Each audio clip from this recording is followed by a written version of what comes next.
ये refractive index basically है कुछ नहीं, बस हमको ये पता करना होता है कि कितना मुड़ा लाइट एक मीडियम से दूसरे मीडियम में ट्रेवल करने के बाद ये लाइट कितना मुड़ा। अगर एक मीडियम में लाइट का स्पीड कुछ और है, दूसरे मीडियम में लाइट का स्पीड कुछ और है, दोनों को डिवाइड करेंगे तो जो आंसर आएगा वही, जो रेशियो है वही है हमारा रिफ्रैक्टिव इंडेक्स। रिफ्रैक्टिव इंडेक्स, चलिए सपोज करते हैं कि मेरे पास एक मीडियम है, ये है मीडियम 1 और ये है मीडियम 2, मीडियम 1 और मीडियम 2।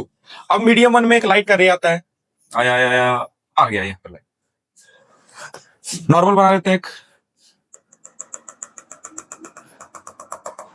मान लेते हैं ये मीडियम जो है ये डेंसर से रेयर मीडियम की तरफ जा रहा है, आ जा रहा है डेंसर से रेयर मीडियम की तरफ जा रहा है।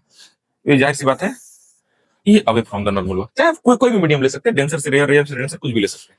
यहाँ पे एग्जांपल लेते हैं रेयर से डेंसर या डेंसर से रेयर। अब मान के चलते हैं कि ये जो स्पीड ऑफ लाइट था, सपोज करते हैं कि जो मेरा पहला मीडियम है वो कुछ भी है, एयर ही मान लेते हैं, ठीक है। Speed of light in air, ठीक है, यहाँ पे स्पीड ऑफ लाइट, पहले तो स्पीड ऑफ लाइट मान लेते हैं, जो भी है स्पीड ऑफ लाइट, ठीक है।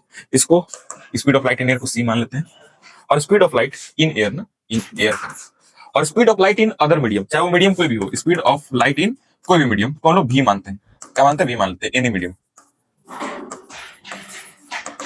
Any medium.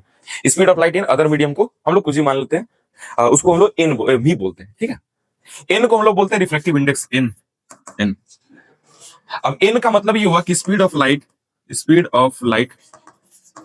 इन m1, m1 मान लेते हैं speed light in first medium, to the speed of light in m2 यानी मीडियम 2, यानी n is equal to m1 by m2, speed of light in one medium to the speed of light in another medium.